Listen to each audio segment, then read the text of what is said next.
6 months of perfect avoidance, shattered in an underground parking garage. Evan Cross thought he could hide forever from the woman whose sister died in his arms. But when CEO Vivian Hale corners him between concrete pillars and cold fluorescent light, demanding to know why her best analyst won't look her in the eye, the truth explodes. He was there that night. He held her sister's hand as the life drained out. And seeing Vivian's face every single day feels like dying all over again. Stay until the end to see how a tragedy becomes something else entirely. Like this video and comment, what city you're watching from. I want to see how far this story travels. The parking garage smelled like exhaust and old rain. Evan Cross kept his head down, keys already in his hand, moving fast toward his beat-up Civic in spot B47. It was 6:47 p.m. on a Tuesday, which meant he had exactly 13 minutes before Lila's after-school program closed, and they started charging late fees he couldn't afford. He'd gotten good at timing his exits. Most people left the building between 5 and 6. By 6:45, the executive floor was empty, the lobby quiet, the parking garage a concrete tomb. For 6 months, this had worked. 6 months of arriving early, leaving late, taking stairs instead of elevators, eating lunch at his desk, and never, absolutely never, being in the same room with Vivian Hale unless at least 12 other people were present. His hand was on the car door when he heard the footsteps. Not the distant echo of someone 3 levels up, close, deliberate, coming from the direction of the executive elevator. Evan's chest tightened. He didn't turn around. Maybe if he just got in the car fast enough. Stop! The voice wasn't loud. Didn't need to be. Vivian Hale didn't raise her voice to make people listen. She just spoke, and the air rearranged itself around her words. Evan stopped. His hand stayed on the door handle, knuckles white. Turn around, Mr. Cross. He didn't move. Evan. Something in the way she said his first name, not angry, not cold, just tired, made him turn. Slowly. Vivian stood 15 feet away, still in her work clothes. Charcoal suit, white shirt, heels that made her almost as tall as him. Her dark hair was pulled back the way it always was, severe and exact. She looked like what she was, a woman who'd built a logistics empire from her father's failing trucking company and turned it into something worth $900 million. She also looked exhausted. 6 months, Vivian said. You've worked for me for 6 months. You're the best systems analyst I've ever hired. Your logistics algorithm saved us $4 million in the first quarter alone. Harrison in operations calls you a fucking wizard, and in 6 months, you have never once looked me in the eye. Evan stared at the concrete between them. I look at you in meetings. You look at my shoulder, or the wall behind me, or your laptop screen. She took 3 steps closer. I'm not stupid, Evan, and I'm tired of pretending I don't notice. His throat felt like sandpaper. I do my job. You do. Brilliantly, from a distance. Another step. But here's what I can't figure out. You're not intimidated by me. I've seen you tear apart VP-level strategy proposals in conference rooms without breaking a sweat. You don't flinch when I walk in. You just disappear. Like I'm something you can't stand to be near. Evan's hand dropped from the car door. His pulse hammered in his ears. That's not... So I'm going to ask you directly. Vivian stopped 10 feet away, arms crossed. What did I do to you? Nothing. Then what is it? I can't... He dragged a hand through his hair, turned halfway back to his car. I need to pick up my daughter. Answer the question first. Ms. Hale, what is it about me that makes you run? The words came out harder than before. Not a CEO asking an employee. A person demanding truth from another person. Evan's hands curled into fists at his sides. 6 months of careful distance, of calculated exits and strategic absences, all coming apart because she wouldn't let it go. He could feel the pressure building in his chest, the thing he'd been holding back since the day HR called to tell him he'd been hired. It's not you, he said quietly. Then what? It's... His voice cracked. He swallowed hard, forced the words out. It's your face. Silence. The fluorescent lights hummed overhead. Vivian's expression didn't change. Explain. Evan closed his eyes, opened them, looked at her directly for the first time in 6 months. You look like her, he said. Your sister. Maya. The name hung in the cold air between them. Vivian went very still. How do you know my sister's name? Because I was there. The words came out flat, dead. 4 years ago, April 14th, Route 92, mile marker 18. Single vehicle collision, drunk driver, head-on impact with a guardrail. He recited it like a report, the only way he could say it without falling apart. I was first on scene. Volunteer fire department. I was the one who... He stopped. Couldn't finish. Vivian's face had gone white. You're lying. I'm not. Prove it. Evan reached into his wallet with shaking hands, pulled out a small worn card. His old volunteer firefighter ID from Millbrook Station. He held it out. Vivian crossed the space between them in 4 sharp steps, grabbed the card, stared at it. Her breathing had gone shallow. You, she whispered. You were... I held her hand. Evan's voice broke completely now. For 23 minutes, until the ambulance came. And I see her every time I look at you. The same eyes, same cheekbones, same... He turned away, pressed his palms against the roof of his car. I can't do this. What did she say? Ms. Hale, what did my sister say to you? Evan's shoulders shook. She asked me to stay, so I did. I stayed until... He couldn't breathe. I'm sorry, I can't... I have to go. He yanked the car door open. Evan, wait. But he was already inside, engine starting, backing out too fast. Vivian stepped aside, still holding his ID card, and watched him drive away. Evan made it 3 blocks before he had to pull over. He sat in a grocery store parking lot, hands locked on the steering wheel, trying to remember how to breathe. 4 years. He'd gone 4 years without talking about that night. 4 years of therapy appointments he couldn't afford, and nightmares that still woke him up at 3 a.m. 4 years of telling himself he was fine. He'd moved on. It was just part of the job. And then Vivian Hale's company had called with a job offer he couldn't refuse. Benefits, real salary, stability for Lila. And he thought maybe he could do it. Maya and Vivian had different last names. He hadn't made the connection until his first day, when he walked into the office and saw her standing in the lobby. The same face, older, sharper, alive, but the same. He'd almost quit that day. Would have, except Lila needed braces and his landlord had just raised the rent and the signing bonus had already cleared. So he'd stayed and built walls and counted the minutes until he could leave each day without seeing her. His phone buzzed, the after-school program. He was late. Evan wiped his face, put the car in drive, and went to get his daughter. Lila was 8 years old and had exactly 0 patience for bullshit. You're 12 minutes late, she said, climbing into the back seat. Ms. Rodriguez said if it happens again, we get a written warning. I know. I'm sorry. You look weird. Are you sick? No. Did something happen at work? Evan pulled out of the parking lot, keeping his eyes on the road. Just a long day.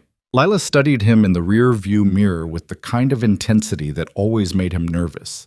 She'd been doing that since she was 3, looking at people like she could see straight through whatever they were pretending. You're lying, she said. I'm not. Your voice goes flat when you lie, like a robot.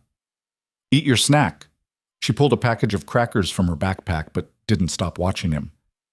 Is it the lady boss? The one you won't talk about? Evan's hands tightened on the wheel. I talk about her.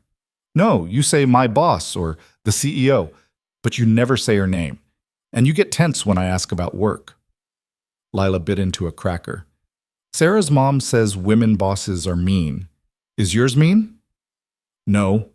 The word came out too sharp. He softened his voice. No, she's not mean. She's good at her job. Fair, smart. Then why don't you like her? I never said I don't like her.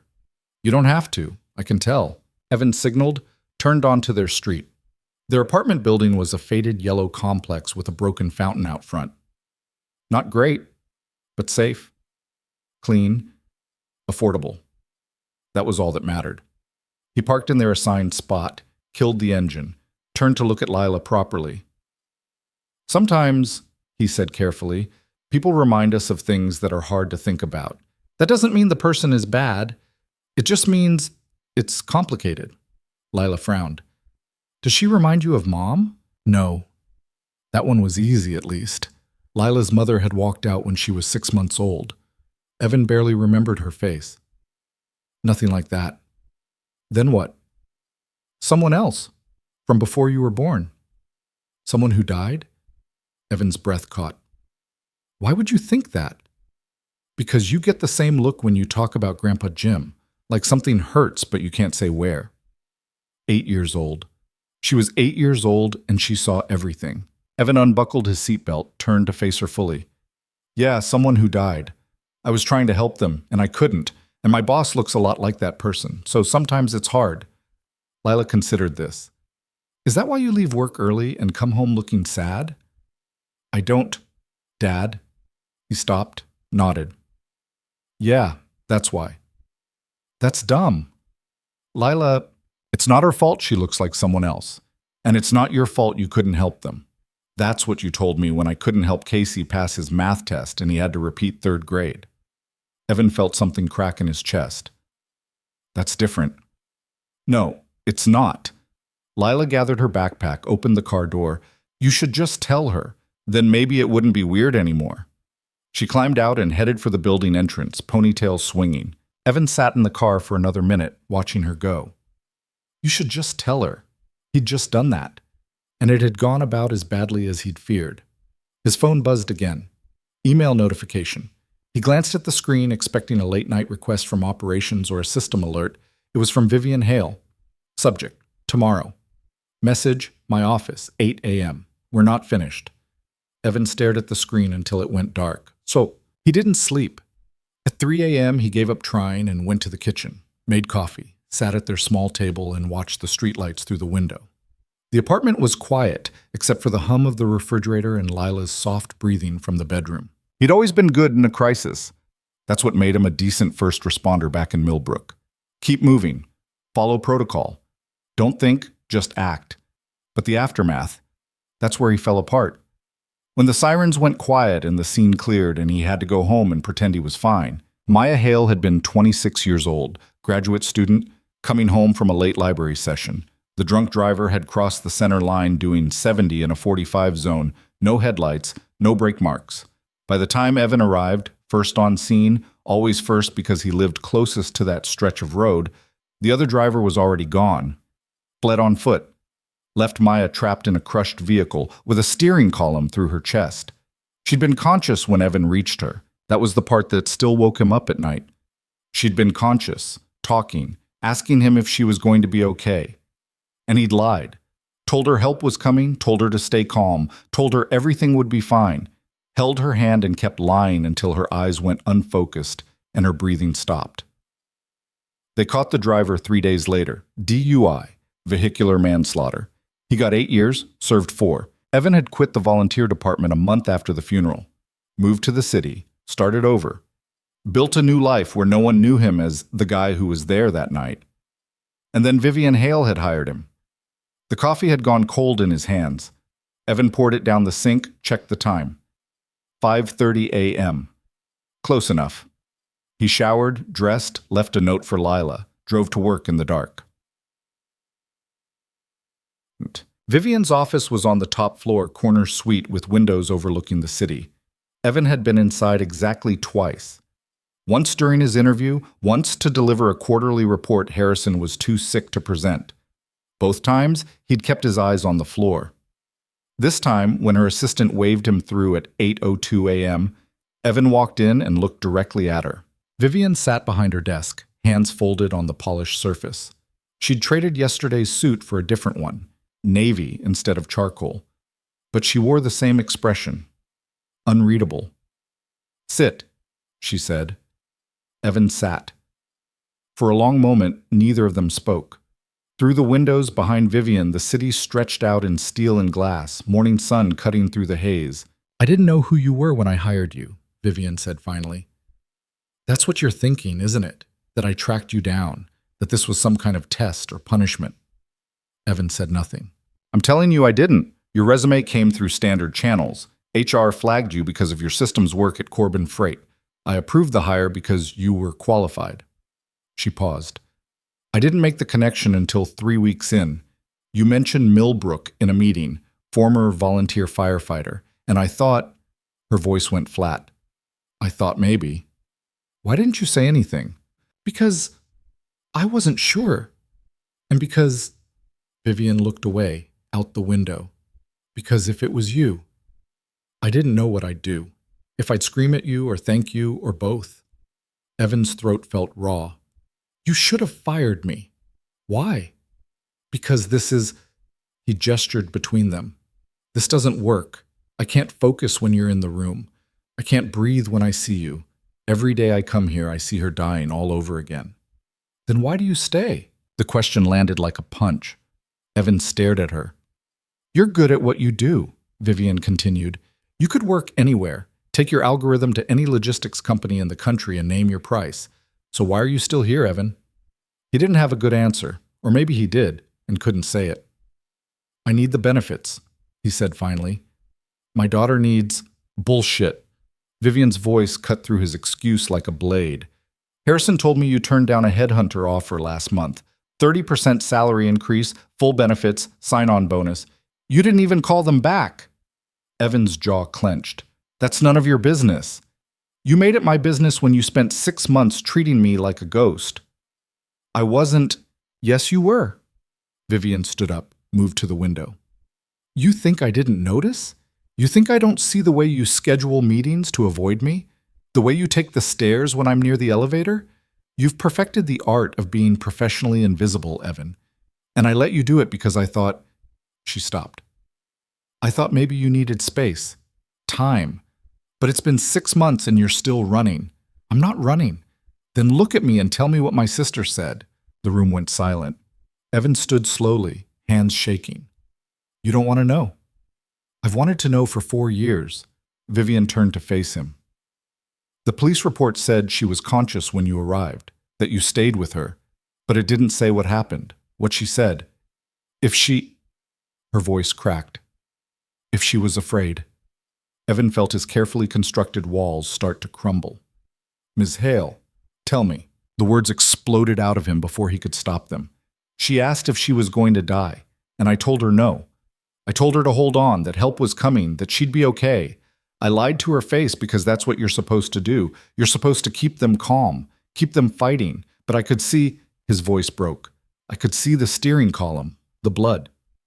There was so much blood and I knew she wasn't going to make it, but I kept lying, kept telling her to stay awake. And she looked at me and said, Gee, He stopped, couldn't go on. What? Vivian's eyes were wet now. What did she say? She said, don't leave me alone. Evan's face was wet too. He didn't bother wiping it. So I didn't. I held her hand and I stayed until she stopped breathing. And I have replayed those 23 minutes every single day for 4 years, wondering what I could have done differently. What I should have said. If there was any possible way I could have saved her. The silence that followed felt like drowning. Vivian crossed the space between them, stopped inches away. Her hand came up slowly, hesitantly, and pressed against his chest, right over his heart.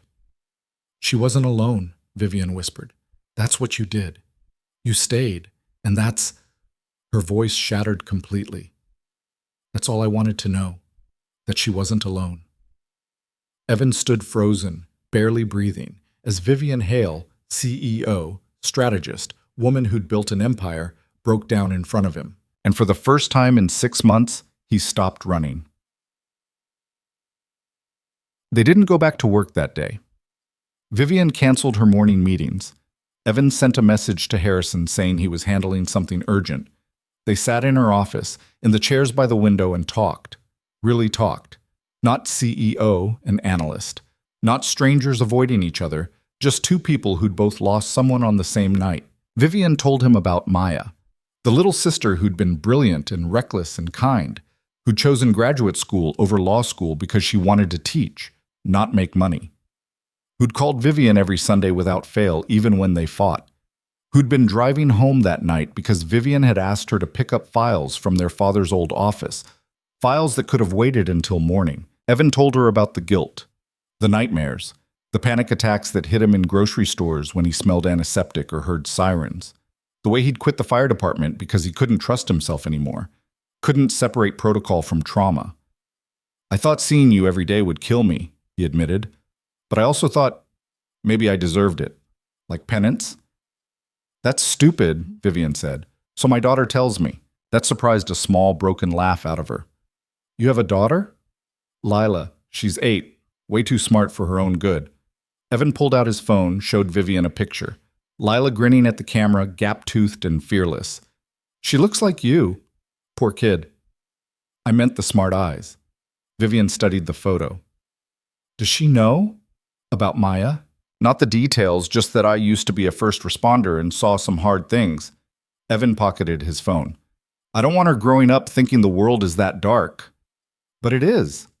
Sometimes, but it's also got kids like her in it, so maybe it balances out. Vivian looked at him for a long moment. I hired you because you were good at your job, but I kept you because… She stopped. Because when I looked at your file, at your work, I saw someone who gave a damn. Someone who built things instead of breaking them. And I thought, if this is the person who was with Maya, then maybe she was okay. Maybe she had someone decent with her. Evan didn't know what to say to that. I'm not asking you to stop seeing her when you look at me, Vivian continued. I can't control that. But I am asking you to stop treating me like I'm going to shatter if you get too close.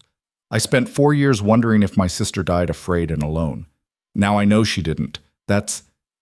She swallowed hard. That's enough. What does that mean for… Evan gestured vaguely. This work. It means we figure it out. You stop hiding. I stop pretending I don't notice. We do our jobs. Vivian's voice steadied. Unless you want to leave, I'll write you a reference that'll get you hired anywhere in the industry. No questions asked. Evan thought about Lila's words in the car. You should just tell her. Then maybe it wouldn't be weird anymore. I don't want to leave, he said. Then don't. It wasn't a solution, wasn't closure, but it was something. Maybe that was enough for now.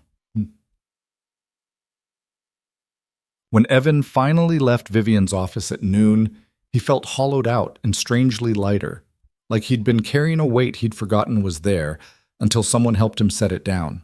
Harrison caught him in the hallway. You look like hell. Thanks. Everything okay? Vivian's been canceling meetings all morning. Evan paused. In 6 months, he'd never told Harrison the truth. Never told anyone at the company. But standing there, fresh from the most honest conversation he'd had in years, the secret felt pointless. We had some personal stuff to work out, he said. It's handled. Harrison raised an eyebrow. Personal stuff? With the Ice Queen? Don't call her that. Whoa. Harrison put his hands up. Defensive much? She's not cold, she's just… Evan stopped. She's dealing with a lot. Aren't we all? Harrison clapped him on the shoulder. Anyway, glad you're still alive. I need your help with the routing algorithm. Third quarter projections are a disaster. Send me the data. I'll look at it this afternoon. Evan went back to his desk, opened his laptop, and dove into work. For the first time in 6 months, he didn't count the minutes until he could leave. That night, Lila asked him about work again. They were eating dinner, boxed mac and cheese with cut-up hot dogs because Evan's cooking skills topped out at boiling water, when she said, You look different. Different how? Less robot. She twirled noodles on her fork. Did you talk to the lady boss? Evan set down his fork. Yeah, I did. And? And it was hard, but good, I think. Lila considered this. Did you tell her what you told me about the person who died? Yeah. What'd she say? Evan thought about Vivian's hand on his chest, the weight of her grief pressed against his. She said, thank you for staying. That's good. Lila went back to her mac and cheese. See? Not so scary. When did you get so wise? I've always been wise. You just don't listen. Evan smiled, actually smiled. Fair enough. They finished dinner, did dishes together, watched a nature documentary about wolves. At bedtime, Lila hugged him extra tight. I'm proud of you, she said. For what? For being brave. Evan held his daughter close and let himself believe her. The next morning, Evan walked into the office and took the elevator instead of the stairs. When the doors opened on the executive floor, Vivian was standing there with coffee in hand, clearly on her way down. They both froze. "Morning," Evan said. "Morning." Vivian stepped aside to let him exit, then paused. "Your algorithm, the one you've been building for the Western routes. I want you to present it at the board meeting next month." Evan blinked. "The board meeting? Yes, they need to see what we're investing in, and I think you're the right person to show them." It was an opportunity, a massive one, the kind that could change his career trajectory completely. It was also terrifying. "I'll do it," Evan said. Vivian nodded. "Good. We'll prep next week." She stepped into the elevator. As the doors started to close, she looked at him one more time. "For what it's worth," she said, "I'm glad you stayed." The doors closed before he could respond. Evan stood in the hallway, heart racing, and realized something. He was glad too. Over the next 2 weeks, something shifted. Evan stopped leaving early, started eating lunch in the break room instead of at his desk, joined the Friday afternoon operations meeting he'd been avoiding for months. Vivian was there, always there, but instead of triggering panic, her presence became manageable, familiar. They still didn't talk much outside of work topics, but when they did, it wasn't painful anymore. Harrison noticed. "You and the boss finally sort out whatever was going on?" Something like that. "Good, because the company gossip mill was getting weird ideas." Evan snorted. "About what?" "You know, secret affair, corporate espionage. One person swore you were her long-lost brother." Harrison grinned. "Personally, I went with Evan accidentally insulted her shoes and has been terrified ever since. Her shoes are fine. See, I knew it." But the gossip didn't bother Evan. Let them speculate. The truth was stranger and more painful and belonged to him and Vivian alone. The algorithm presentation consumed his focus. He refined the routing logic, built visualization tools, stress-tested the projections. Vivian reviewed his work with the kind of sharp attention that would have intimidated him 6 months ago. Now it just made him sharper. "This section," she said during one prep session, tapping his screen, "you're burying the cost savings. Lead with that. The board doesn't care about elegant code. They care about money." "It's not just about money." "I know, but they don't.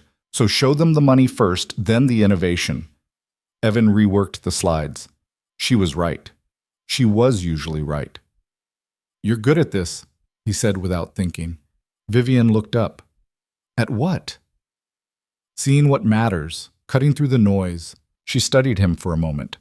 "My father used to say the only thing that matters in business is whether people trust you to deliver. Everything else is decoration." A pause. He wasn't great at much, but he was right about that. It was the first time she'd mentioned her father. Evan remembered the detail from Maya's obituary, survived by Father Robert Hale and Sister Vivian, but nothing more. "Is he dead? Heart attack 2 years ago." Vivian's tone was matter of fact. "Right after I took over the company, probably rolling in his grave watching a woman run his legacy." "You've tripled revenue." "He'd say I got lucky." "Then he was an idiot." The words came out before Evan could stop them. Vivian's eyebrows shot up. "Sorry," Evan muttered. "That was accurate." Vivian smiled, actually smiled. "He was an idiot, brilliant at logistics, terrible at people. Maya got all the emotional intelligence in the family." They worked in silence for a while after that. Comfortable silence, the kind that didn't need filling. The board presentation happened on a Thursday. Evan wore his one good suit, bought for job interviews, rarely used since, and arrived at the office an hour early to run through his slides one last time. His hands shook slightly as he set up the projector. 8 board members, all older, wealthier, infinitely more powerful than him. And Vivian, sitting at the head of the table, watching everything. No pressure. "You'll be fine," she told him that morning. "Just don't mumble." "I don't mumble." "You do when you're nervous. Chin up. Project. They're just people. Rich people. People who could kill his career with a bad word." But when the meeting started and Evan began presenting, something clicked. The algorithm was good. The data was solid. And he knew this material better than anyone in the room. He led with the cost savings, $4 million in Q1, projected $12 million annually, then walked them through the innovation, showed them how the system learned from driver behavior, weather patterns, traffic data, how it could adapt in real time to disruptions, how it made their competition's logistics look like they were using paper maps and prayer. The board asked questions. Evan answered them, no mumbling, clear, direct, confident. When he finished, the chairman, a silver-haired man named Douglas, who'd been on the board since Vivian's father ran the company, leaned back in his chair. "Impressive," Douglas said. "Though I have to ask, Ms. Hale, why are we only seeing this now? This feels like technology we should have implemented 6 months ago." Vivian didn't hesitate. "Because Mr. Cross needed time to perfect it. I'd rather launch something that works than rush something half-finished and watch it fail." "And you're confident this will scale?" "I am." Douglas looked at Evan. "You built this alone?" "With input from operations," Evan said. "But the core system, yes." "Remarkable." Douglas glanced at the other board members. "I move we approve full implementation. All in favor?" 7 hands went up. 1 abstention, a woman named Patricia who never voted yes on the first pass for anything. "Motion carries," Douglas said. "Good work, Mr. Cross." Evan nodded, collected his materials, left the room on legs that felt like water. He made it to the bathroom before the adrenaline crash hit. Vivian found him 10 minutes later, sitting on the floor outside the conference room. "You okay?"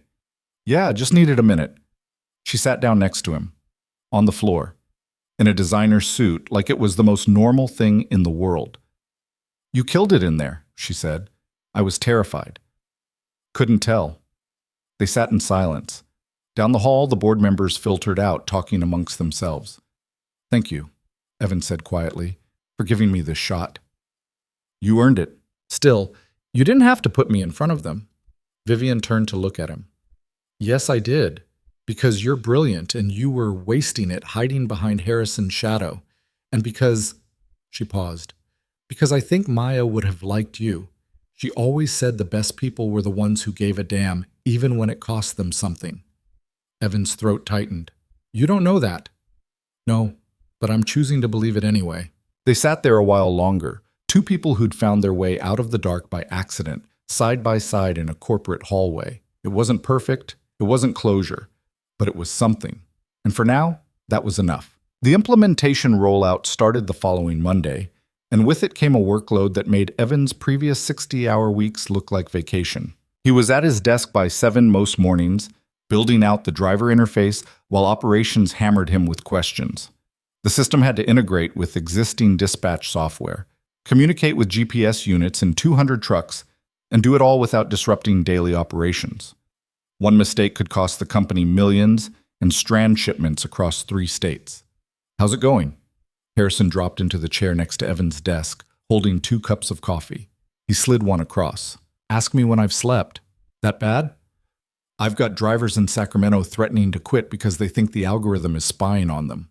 Dispatch in Portland says the route suggestions are ignoring weight restrictions. And someone in accounting wants to know why we're burning through server costs faster than projected." Evan took a long drink of coffee. It was terrible. He drank more anyway. "Other than that, perfect."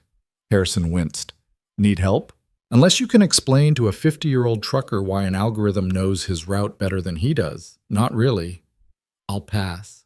Harrison leaned back. "For what it's worth, Vivian's impressed. She told Douglas you were handling the chaos better than most people twice your age." Evan looked up sharply. "She said that?" "Yeah, in the exec meeting yesterday. Douglas wanted to know if we should bring in outside consultants. She shut him down hard, said you had it under control." Something warm settled in Evan's chest. Not pride exactly. More like relief that someone believed in him when he wasn't sure he believed in himself. "She's probably regretting that now," Evan muttered, turning back to his screen. "I just got an email from the union rep asking if we're trying to automate drivers out of jobs." "Are we?" "No. The system optimizes routes. It doesn't replace people." Evan rubbed his eyes. "But try explaining that to someone who's been driving the same route for 20 years and suddenly a computer is telling them to take a different exit. You'll figure it out. You always do." Harrison left. Evan stayed at his desk until the office emptied, then stayed longer. At 9 p.m., his phone buzzed. Lila, texting from her friend Emma's house where she was sleeping over. Dad, are you still at work? Yeah. Big project. You're going to turn into a robot for real. I'll be home tomorrow. Promise. Okay, love you. Love you too. Evan set the phone down, stared at the spreadsheet in front of him, and admitted what he'd been avoiding all week. He was in over his head. The technology worked fine, but managing the human side, the fear, the resistance, the politics, that was something he'd never learned how to do. He needed help, and there was only one person in the building who dealt with this exact problem before. Evan grabbed his laptop and headed for the executive floor. Vivian's office light was still on. He knocked. Heard her voice call, "It's open?" She sat behind her desk, reading something on her tablet, still in work clothes even though it was past 9. When she saw Evan, her eyebrows rose. "You look like you're about to quit." "I'm about to ask for help, which feels worse." Vivian set the tablet down. "Sit. Talk." Evan sat. For a minute, he didn't say anything, just tried to organize the mess in his head into something coherent. Finally, he gave up and just said it. "I don't know how to do this. The tech side, fine. I can code in my sleep. But the people side, getting buy-in, managing resistance, convincing a bunch of skeptical drivers that I'm not trying to screw them over. I have no idea what I'm doing." Vivian listened without interrupting. When he finished, she stood up, moved to the small conference table by the window, and gestured for him to join her. "Tell me the biggest complaint you're getting," she said. "That the system doesn't understand real-world conditions, traffic, weather, road closures. They think it's just spitting out theoretical routes that'll fall apart the second they hit the road." "And does it?" "No, it pulls real-time data from 6 different sources. It's more accurate than human memory." Evan caught himself getting defensive, forced his voice level. "But they don't trust it, and I don't know how to make them trust it without it sounding like I'm calling them stupid." Vivian nodded slowly. "When my father died and I took over, half the senior staff quit within 3 months. They didn't think a 32-year-old woman could run a logistics company. Didn't matter that I had an MBA and had been working here since I was 20. They saw me and decided I'd fail." Evan waited. "So I stopped trying to convince them I was right," Vivian continued. "Instead, I asked them to prove me wrong. I told them to pick the route they thought I'd screw up, run it their way for a month, then run it my way for a month. Track every metric. If I was wrong, we'd go back to the old system and I'd publicly admit it." What happened? My way cut costs by 18% and reduced late deliveries by 30%. 3 drivers asked to be reassigned to routes using the new system. By the end of the quarter, the resistance evaporated. She met his eyes. "You can't logic people out of fear, Evan. You have to let them see the proof themselves." It was so simple it felt obvious. And yet Evan had spent 2 weeks trying to argue his case instead of just showing them. "Pick 3 routes," Vivian said. "High traffic, complex ones where the drivers have the most complaints. Run a pilot. Let them compare old versus new. Document everything. Then present the results to the whole driver pool and let the data speak." "That'll take time. So we'll fighting this battle every single day for the next 6 months." Vivian leaned back. "Trust me. Take the time now." Evan nodded, already running through which routes would work best. "Thank you." "Don't thank me yet. You still have to convince the union rep to agree to a pilot. And Carl's not exactly a pushover." "Great. Welcome to management." Vivian's mouth quirked. "It's mostly just herding cats who think they know better than you." Evan surprised himself by laughing. Actual laughter, at 9:30 at night, in the middle of the most stressful project of his career. Vivian smiled. Not the professional smile she wore in meetings, something softer, real. "You should go home," she said. "Get some sleep. Fight with Carl tomorrow when you're not running on fumes." "What about you?" "I'll leave in a bit." She gestured at her tablet. "Just finishing quarterly projections." Evan stood, gathered his laptop. At the door, he paused. "Can I ask you something?" "Sure." "Do you ever get tired of it? The constant fighting, proving yourself over and over?" Vivian considered the question. "Yes. But the alternative is letting people who don't give a damn make decisions that affect thousands of lives. So I keep fighting." She tilted her head. Why? Just wondering if it gets easier. It doesn't. You just get better at it. Not exactly comforting, but honest. Evan appreciated that. Good night, Ms. Hale. Vivian? He stopped. What? Call me Vivian. We're past Ms. Hale, don't you think? It felt like crossing a line. But maybe that line had already been crossed weeks ago, sitting on a hallway floor talking about dead sisters and impossible grief. Good night, Vivian. Good night, Evan. He left, and for the first time all week, the weight on his shoulders felt manageable. The meeting with Carl went better than expected, mostly because Evan led with, "I think you're right." Carl, a barrel-chested man in his 50s with a Union Local 447 jacket and a skeptical squint, had been prepared for a fight. Evan's agreement clearly threw him. Right about what? Carl said slowly. That the drivers don't trust a system they can't see working. So let's show them. Evan laid out the pilot proposal. 3 routes, 1 month each. Full data transparency, driver's choice whether to participate. Carl read through the plan, lips pursed. And if your algorithm screws up, then we scrap it and I go back to the drawing board. Just like that? Just like that. Evan met his eyes. I'm not trying to replace drivers, Carl. I'm trying to make their jobs easier. But if the system doesn't do that, then it's useless. I want to know that as much as you do. Carl studied him for a long moment. You're not what I expected. What did you expect? Some tech bro who thinks he's smarter than everyone else. Carl folded the proposal, tucked it in his jacket. All right, I'll bring it to the drivers. But I'm picking the routes, and if even one of them says the system made their day harder, we're done. Fair enough. They shook hands. Carl's grip could crush stone. When Evan reported back to Vivian later that day, she actually looked surprised. He agreed? Just like that? I think he was expecting me to be an asshole. When I wasn't, it confused him into cooperation. That's called diplomacy, Evan. You might be good at this. Don't jinx it. The pilot launched the following week. Carl picked 3 of the worst routes in the system, Sacramento to Seattle, Portland to Boise, and a nightmare run through the Sierras that had a 40% late delivery rate. Evan spent the next month glued to real-time data, watching every mile, every delay, every decision the algorithm made. The drivers called him constantly. Questions, complaints, occasional compliments when the system routed them around a traffic jam they would have hit otherwise. Evan answered every call, adjusted the system when they had legitimate concerns, and slowly started to understand what Vivian had meant about herding cats. By the end of the month, the numbers were undeniable. Sacramento to Seattle cut fuel costs by 12% and reduced late deliveries to 0. Portland to Boise shaved an average of 40 minutes off drive time.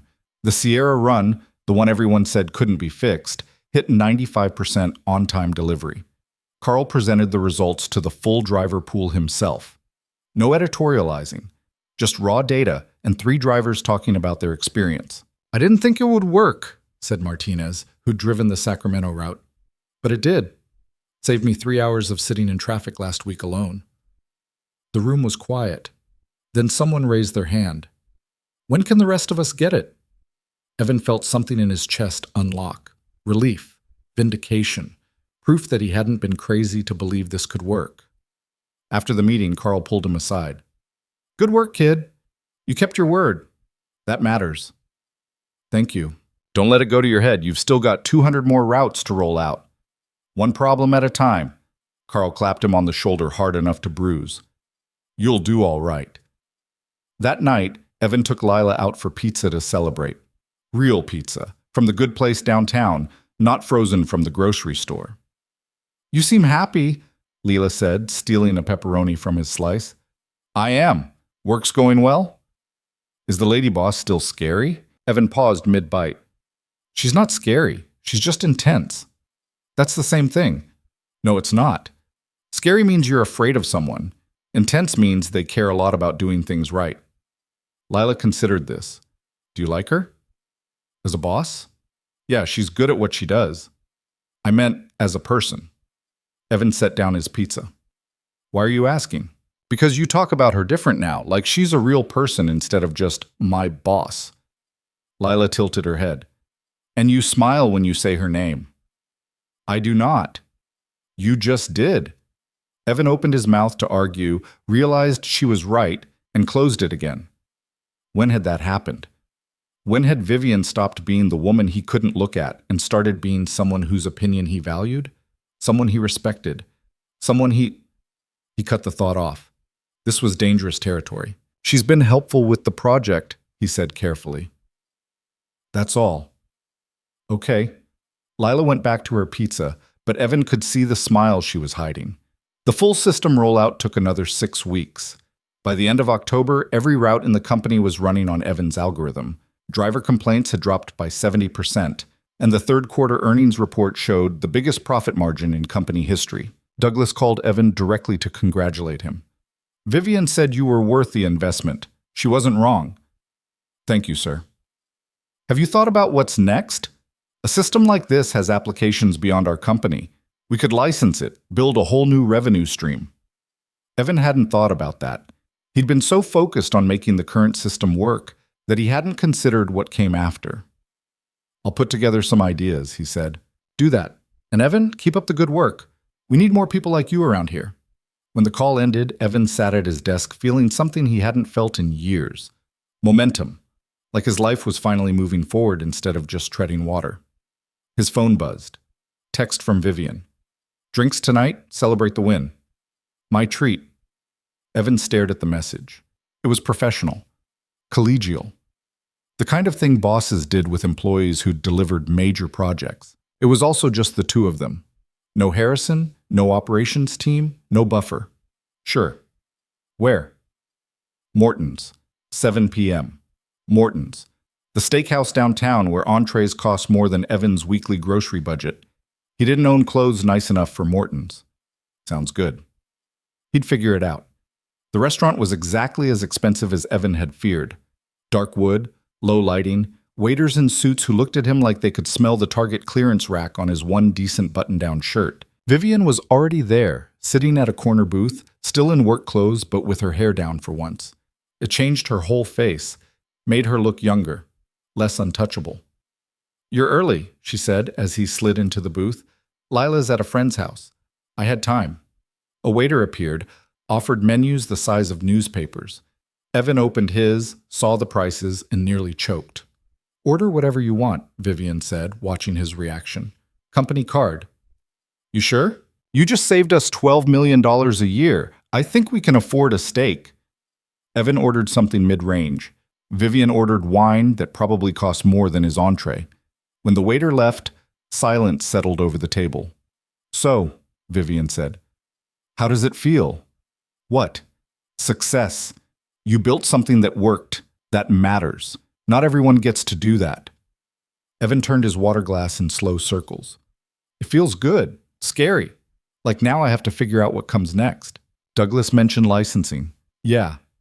What do you think? I think I'm a systems analyst, not a businessman. I wouldn't know where to start. Vivian leaned forward slightly. What if you didn't have to start alone? Evan looked up.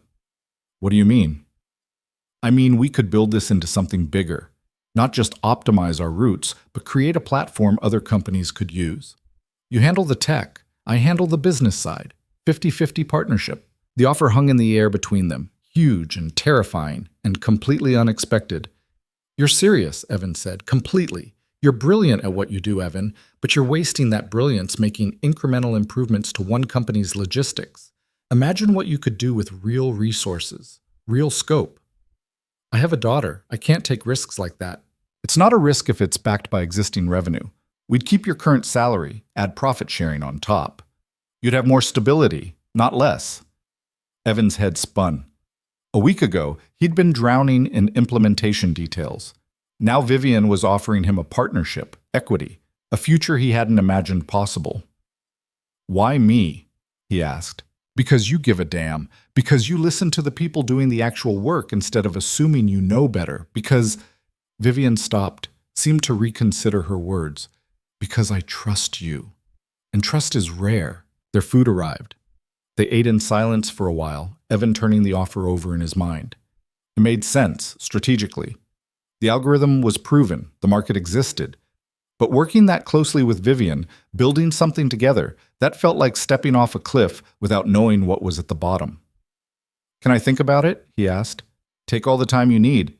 Vivian cut into her steak.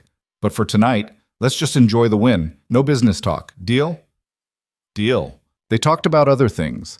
Lila's school, Vivian's ongoing war with the board over expansion plans, the documentary about wolves Evan had watched. Normal conversation. Easy. The kind Evan hadn't had with another adult in longer than he could remember. At some point, Vivian laughed at something he said, real laughter, not the polite kind, and Evan realized he was in trouble. Because Lila had been right. He did smile when he said Vivian's name.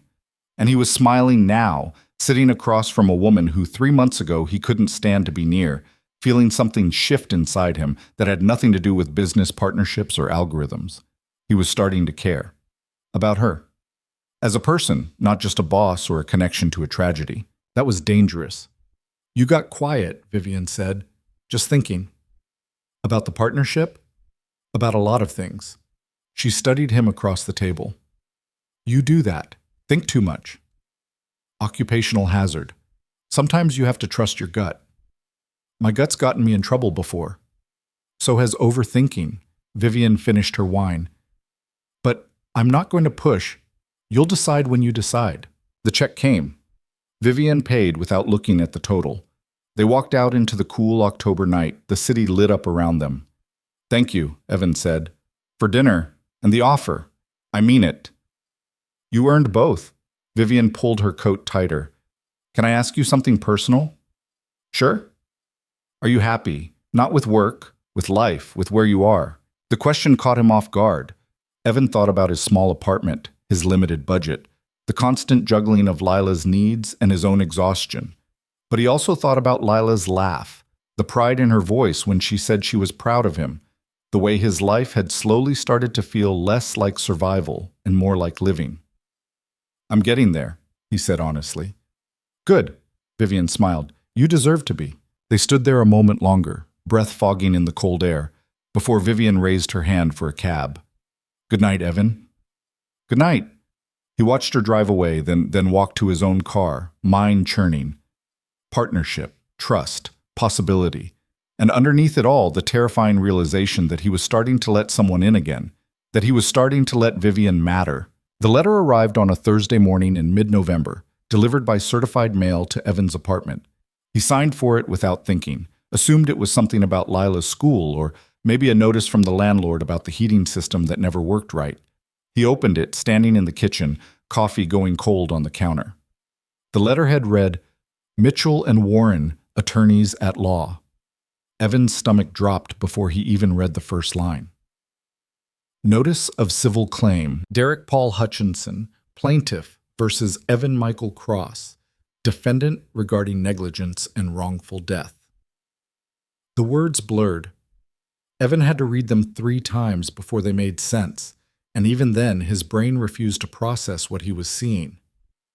Derek Hutchinson, the drunk driver, the man who'd crossed the center line doing 70 with a blood alcohol level twice the legal limit, the man who'd killed Maya Hale and fled the scene on foot, leaving her to die.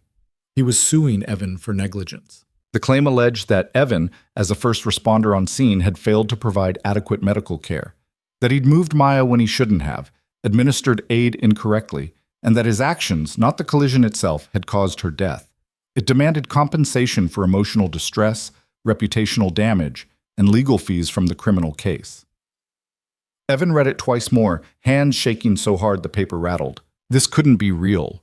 It had to be some kind of mistake, a clerical error, a piece of mail meant for someone else. But his name was right there in black ink, along with his address, his former fire department affiliation, and a court date set for January. He barely made it to the bathroom before he threw up. When the worst of it passed, Evan sat on the cold tile floor, back against the tub, staring at nothing. 4 years. He'd survived 4 years of guilt and nightmares and the slow, grinding work of learning to function again. And now the man who'd caused all of it was coming after him, trying to destroy what little stability Evan had managed to build. His phone buzzed. Lila's school. He ignored it, buzzed again. Work. He turned the phone face down and closed his eyes. He had no idea how long he sat there. Could have been minutes, could have been an hour. Eventually, his phone rang loud enough that he had to answer or throw it against the wall. What? His voice came out raw. Evan? It's Harrison. You missed the morning briefing. Everything okay? No? Silence on the other end. Then, carefully, do you need me to call someone? I need... Evan stopped. What did he need? A lawyer he couldn't afford? Time he didn't have? A way to make this nightmare go away? I need to go. He hung up before Harrison could respond. The rest of the day passed in fragments, picking up Lila from school on autopilot, making dinner he didn't eat, helping with homework while his brain screamed static. Lila asked him twice if he was okay. He said yes. She didn't believe him, but didn't push. At midnight, still awake, Evan finally did what he'd been avoiding. He called the number at the bottom of the legal notice. A voicemail system answered. Professional, cold, offering office hours and case numbers. Evan hung up without leaving a message. He couldn't do this alone. But he also couldn't drag anyone else into this mess. It was his problem, his past, his phone rang. Unknown number. Evan almost didn't answer, but something made him pick up. Mr. Cross. A woman's voice, crisp, efficient. This is Jennifer Wade from Mitchell & Warren. I'm calling regarding the civil claim filed by Mr. Hutchinson. It's midnight, Evan said. I'm aware I'm calling from the West Coast. I wanted to reach out before this went any further. A pause. Mr. Cross, I'm going to be direct with you. This claim is legally questionable at best, but it's going to be expensive and time-consuming to fight, and my firm is counting on you not having the resources to do that. We're hoping you'll settle quickly to make it go away. Evan's grip on the phone tightened. Are you seriously calling me at midnight to tell me to roll over? I'm calling to tell you that I think this case is garbage, but my job is to represent my client regardless of my personal opinion. And off the record? You should get a lawyer, a good one, because Derek Hutchinson is betting you won't, and he'll win by default if you don't show up prepared. Why are you telling me this? Because I looked up the incident report. I know what happened that night, and I know that you're not the person who should be on trial here. Her voice softened slightly. Get a lawyer, Mr. Cross. Fight this. Don't let him win. The line went dead. Evan sat in the dark living room, phone still pressed to his ear, trying to understand what had just happened. A lawyer for the other side had called to tell him to fight back, which meant either she was setting him up for something worse, or the case really was as flimsy as she'd implied. Either way, she was right about one thing. He needed help. The next morning, Evan called in sick to work for the first time in 6 months. He spent 3 hours on the phone with legal aid services, only to be told they didn't handle civil cases like this. He tried 2 private attorneys whose names he found online. One quoted him $20,000 just for a retainer. The other said they didn't take cases against personal injury firms because they were too messy. By noon, Evan was sitting in his car outside Lila's school, head on the steering wheel, completely out of options. His phone rang. Vivian. He stared at her name on the screen. She'd notice eventually that he wasn't at work, that something was wrong. Better to answer now and lie than dodge calls all day. Hey, he said, trying to sound normal. Where are you? Home. Not feeling great.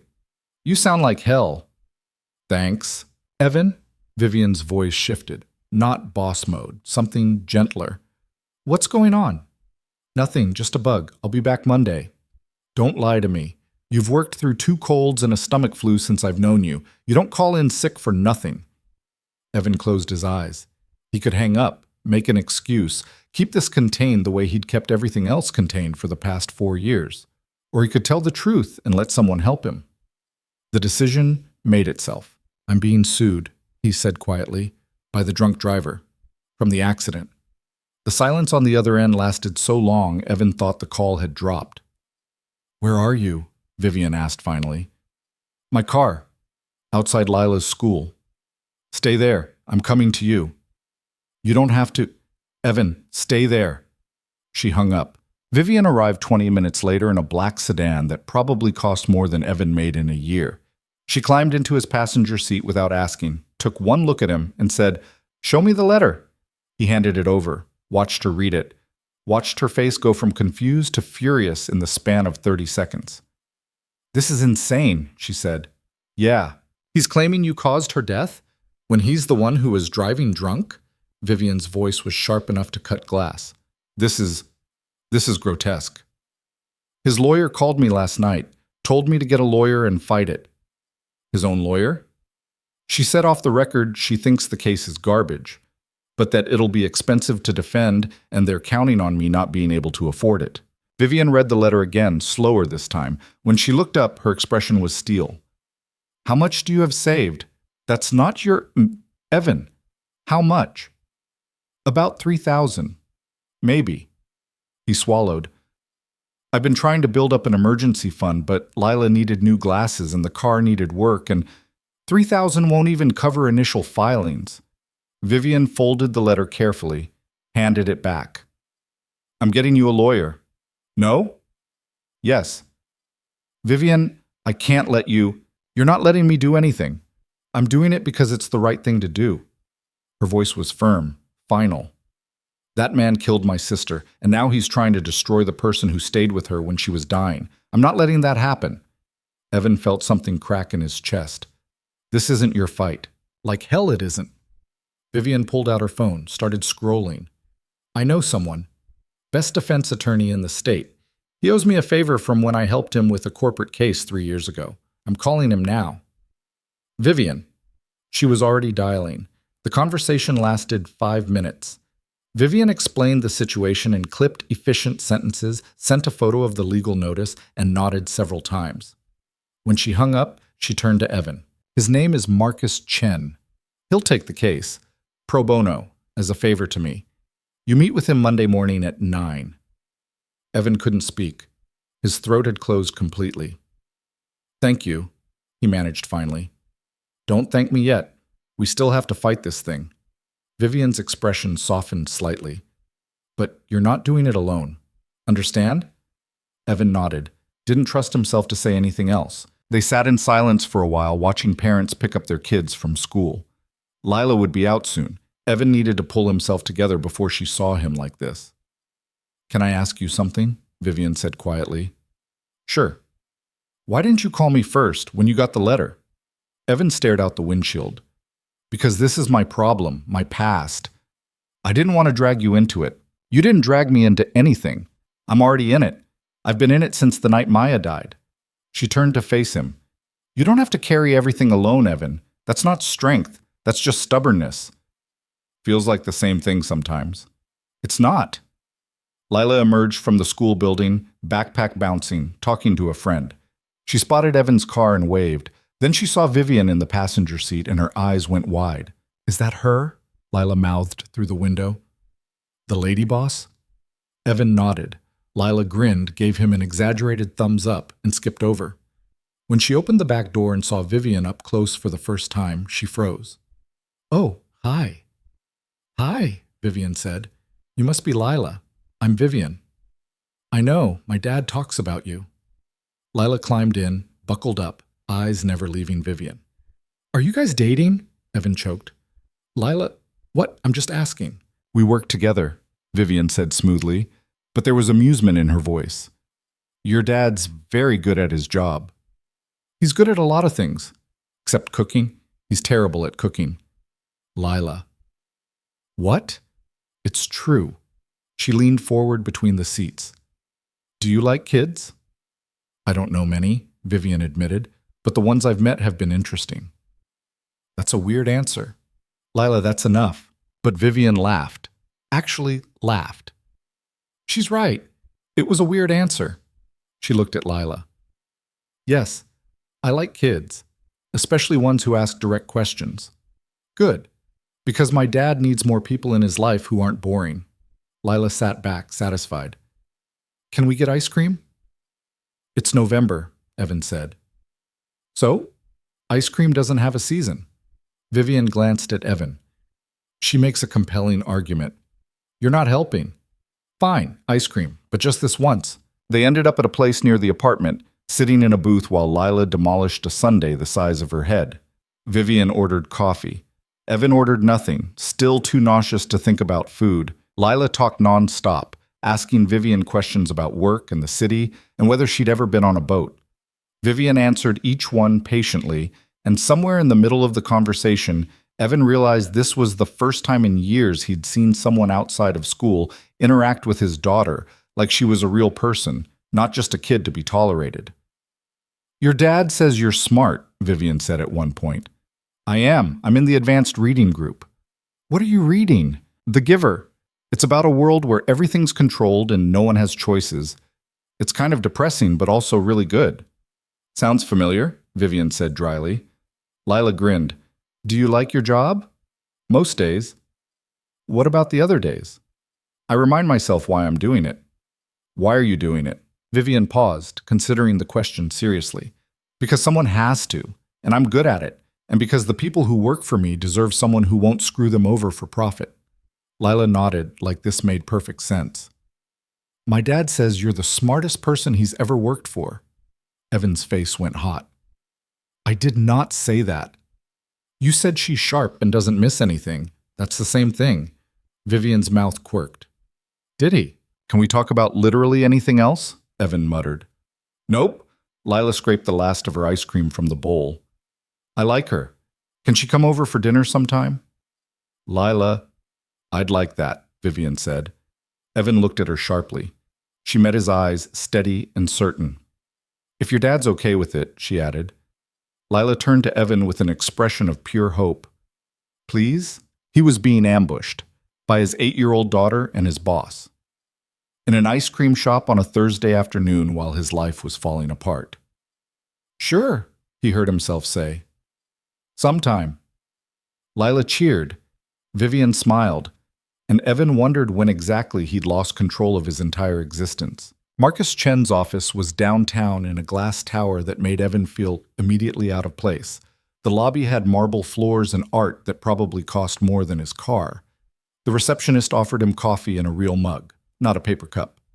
Evan sat in the waiting area, leg bouncing, until a door opened and a man in his 40s appeared. Asian, sharp suit, carrying a tablet and the letter from Hutchinson's lawyers. Mr. Cross? Marcus Chen? Come on back. The office was all windows and clean lines. Marcus gestured to a chair, sat across from Evan, and didn't waste time. I've reviewed the claim. It's offensive legally and morally, but that doesn't mean it's not dangerous. Walk me through what happened that night. Everything you remember. Evan had told this story exactly twice. Once to the police 4 years ago. Once to Vivian in the parking garage. Each time had taken pieces out of him. He told it again now. The call, the drive, the scene. Maya's injuries.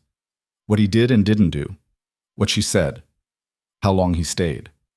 Marcus listened without interrupting, taking notes on his tablet. When Evan finished, Marcus leaned back. Did you move her from the vehicle? No, she was pinned. I couldn't have moved her if I wanted to. Did you perform CPR? She was breathing, conscious. CPR wasn't indicated. Did you have medical training? Basic first responder, EMT certification, but it had lapsed by then. I kept up the skills on my own. Marcus nodded. Here's what they're going to argue, that you should have done more, applied pressure differently, called for advanced life support sooner, something, anything to shift blame away from their client. Can they do that? They can try, but the incident report is clear. You followed protocol. The coroner's report states cause of death is massive internal trauma from the collision, not from any action or inaction by responders. And Marcus pulled up something on his tablet.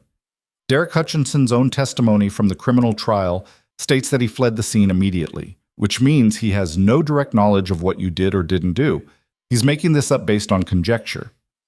So why file the claim? Because it costs him nothing and might get him something. Either you settle out of fear, or he drags you through enough hell that you give up. It's a shakedown. Marcus set the tablet down. But here's the good news. I think we can get this dismissed before it even goes to trial. The claim is frivolous, no legal standing. A judge will see that. And if they don't, then we fight it in court. But I don't think it'll come to that. Evan wanted to believe him, wanted to think this would all go away quickly and cleanly, but the knot in his stomach wouldn't loosen. What do I need to do? For now? Nothing. I'll file a motion to dismiss. We'll have a hearing in about 6 weeks.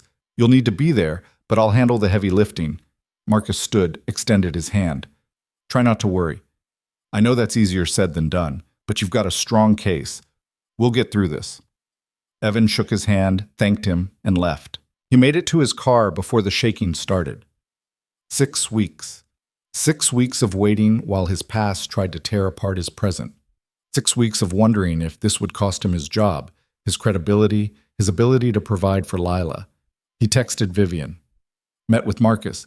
He thinks we can get it dismissed. Her response came immediately. Good. Breathe. You're going to be fine. Evan wanted to believe that too. The next 6 weeks were some of the longest of Evan's life. He went to work, did his job, smiled when people asked how he was doing. At night, he lay awake running through worst-case scenarios until exhaustion dragged him under. Lila noticed? Of course she noticed. She started leaving him drawings on the kitchen table before school, stick figures of the two of them holding hands with the sun overhead, notes that said, "You're the best dad," in crayon. She didn't ask what was wrong, but she made sure he knew she was there. Vivian noticed too. She started scheduling their check-ins over lunch instead of in her office.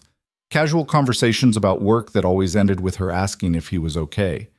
Evan always said yes. She always looked like she didn't believe him but didn't push.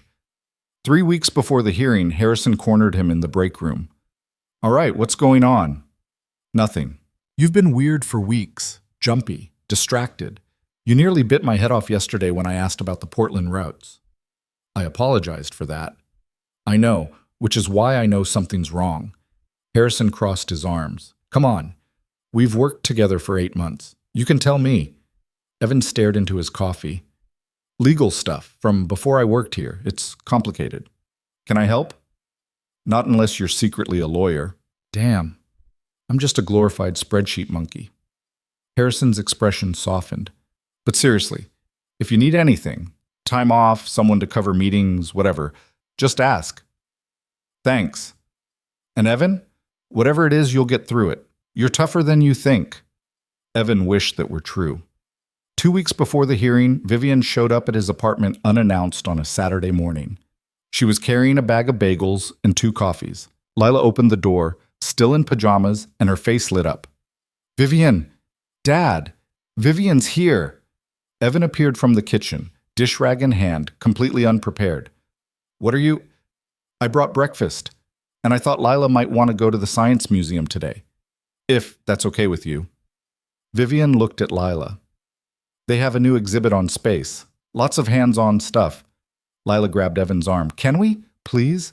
Evan looked at Vivian. She met his eyes steadily, and he understood. She was giving him something normal, something good. A break from the constant wait. Yeah, he said. Let's go. They spent the day at the museum. Lila ran from exhibit to exhibit, dragging both of them along, asking questions faster than either could answer. Vivian kept up effortlessly, engaging with Lila like she'd known her for years instead of weeks. At one point, while Lila was absorbed in building a model rocket, Vivian turned to Evan. She's amazing. I know. You're doing a good job with her. I'm doing my best. That's not the same thing. It is, actually. Vivian watched Lila through the glass. My parents weren't around much when Maya and I were growing up. Dad was always working. Mom left when I was 12. Maya raised herself mostly, and me when I'd let her. She paused. I think about that sometimes. What it would have been like if we'd had someone who showed up, who tried. Evan didn't know what to say to that.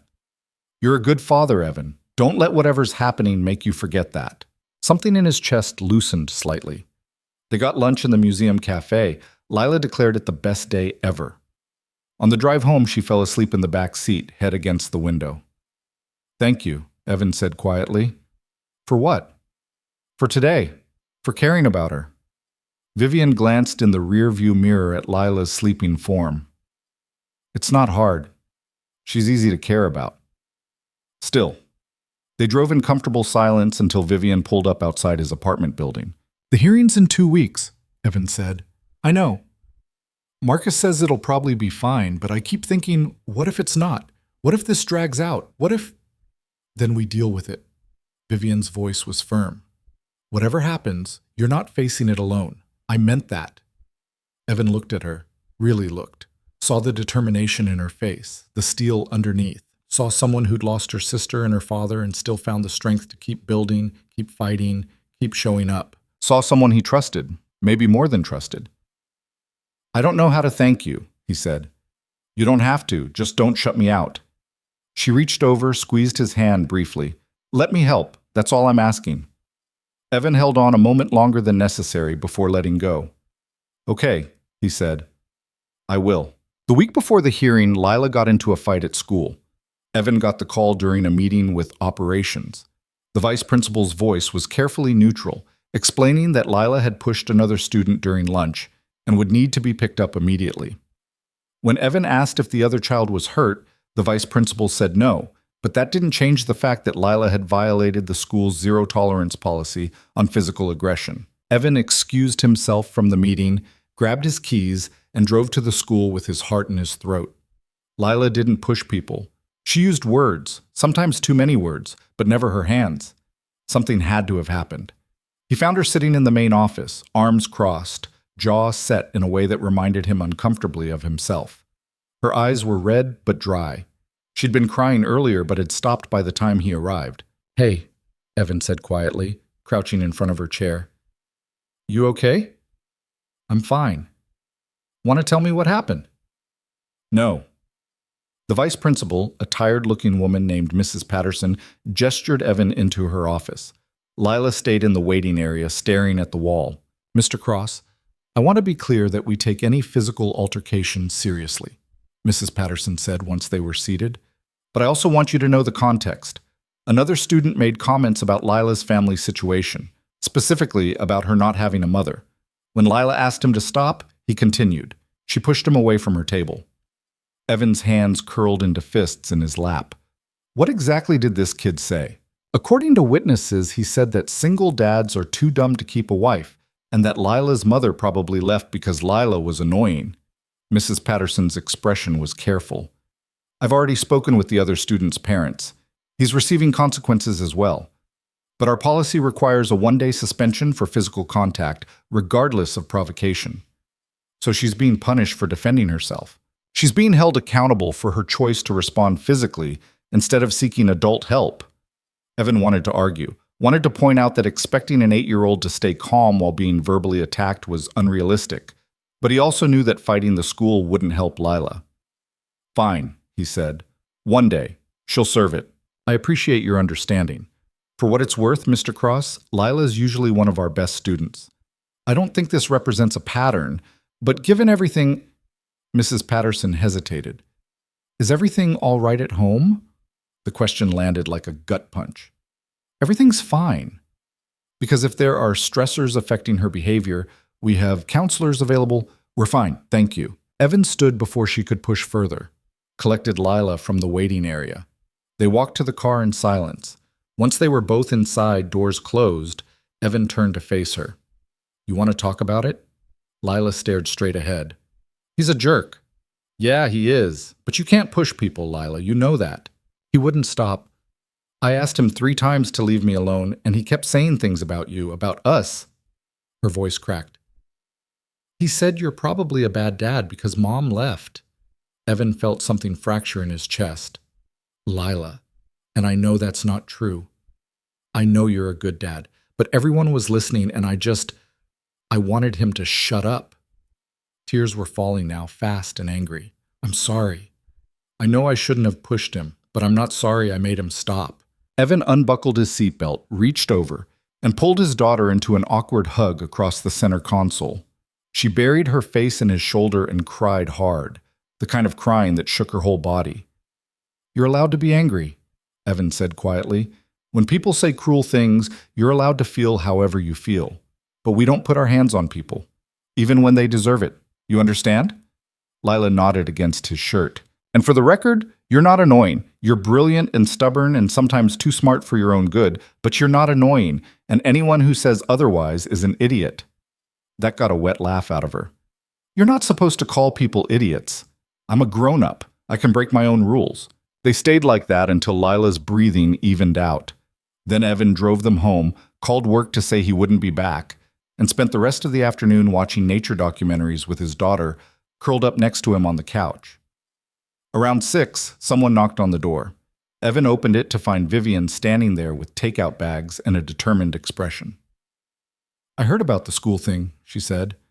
Thought you might not feel like cooking. Evan stared at her. How did you? Harrison mentioned you left early for a family emergency. I put two and two together. Vivian held up the bags. Chinese food. I didn't know what Lila liked, so I got a little of everything. Lila appeared in the hallway.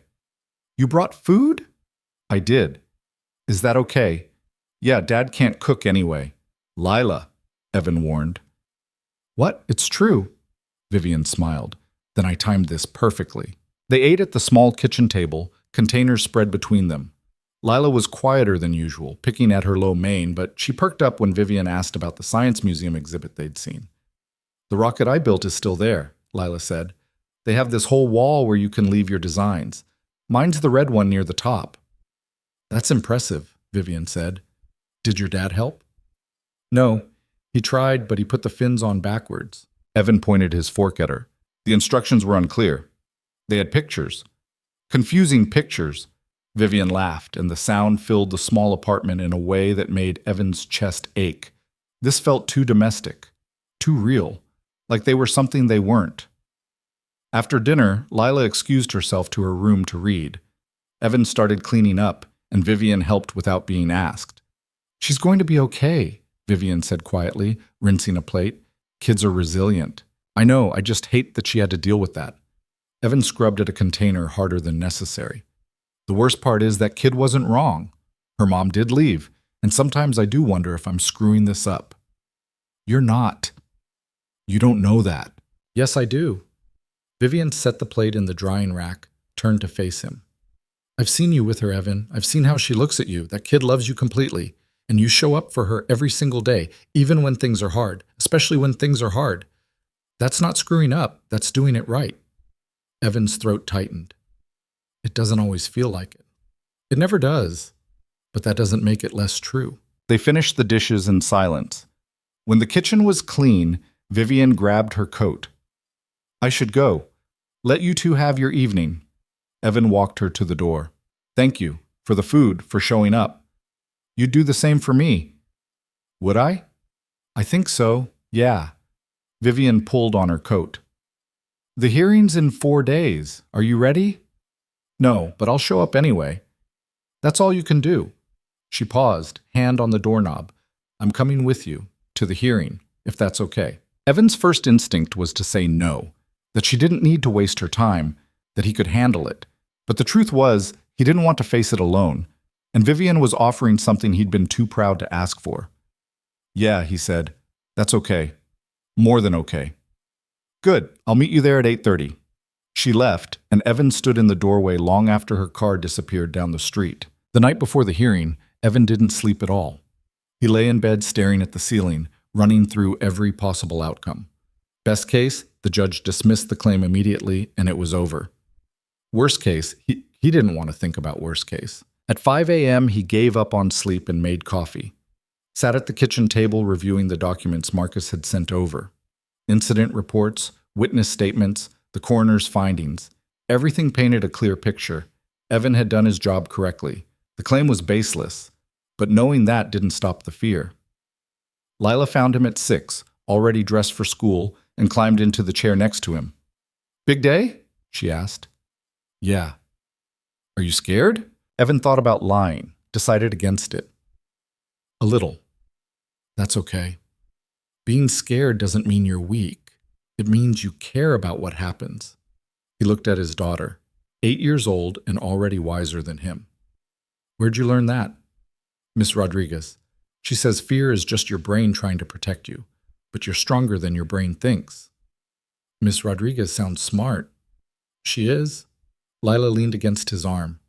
You're going to be okay, Dad. I know you are. How do you know? Because you always are. Even when things are hard, you figure it out. She squeezed his hand. And because Vivian's going with you, she won't let anything bad happen. It's not her job to protect me. Maybe not, but she's going to anyway, because she cares about you. Lila looked up at him. Do you care about her? The question hung in the air between them. Evan knew the answer, had known it for weeks, maybe longer, but saying it out loud felt like jumping off something high without knowing what was at the bottom. Yeah, he said finally. I do. Good, because I like her, and I think she likes us too. Lila, I know. It's complicated. Adults always say things are complicated when they're actually pretty simple. She hopped down from the chair. I need to finish my homework before school. You need to eat something. You look gray. She disappeared into her room, leaving Evan alone with his coffee and the strange, terrifying realization that his daughter was right. About all of it.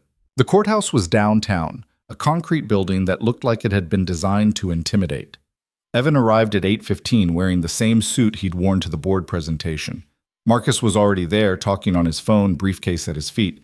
When Marcus saw Evan, he ended the call and walked over. "Morning, you ready?" "As ready as I'm going to be." Good.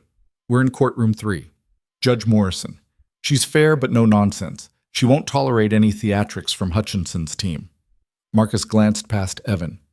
Is someone meeting you here? Yeah, she should be. I'm here. Vivian appeared, dressed in a sharp gray suit, heels clicking on the marble floor. She looked like she belonged in a courtroom, like she'd faced down worse things than this, and won. Marcus extended his hand. Ms. Hale, good to see you again. Marcus, thanks for taking this case.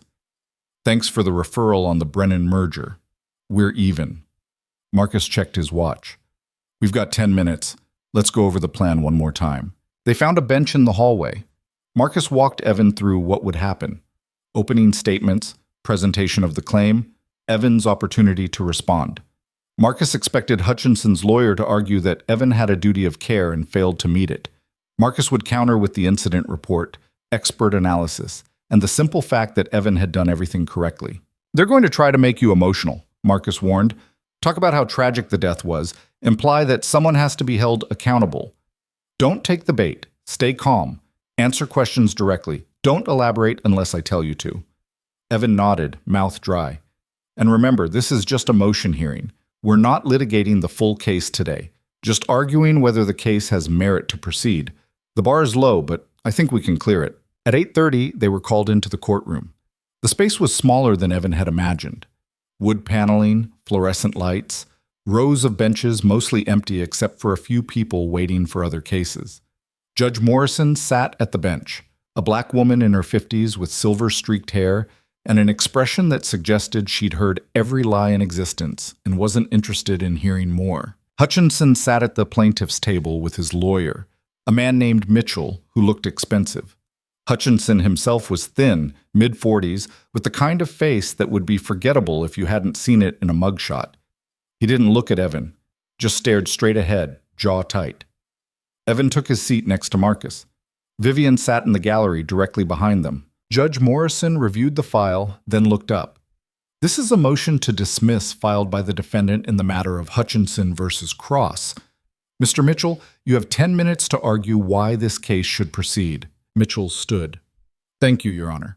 My client, Mr. Hutchinson, has suffered immeasurable harm as a result of the events of April 14th, 4 years ago. While he acknowledges his role in the accident itself, subsequent investigation has revealed that the responding first responder, Mr. Cross, failed to provide adequate care to the victim, Maya Hale.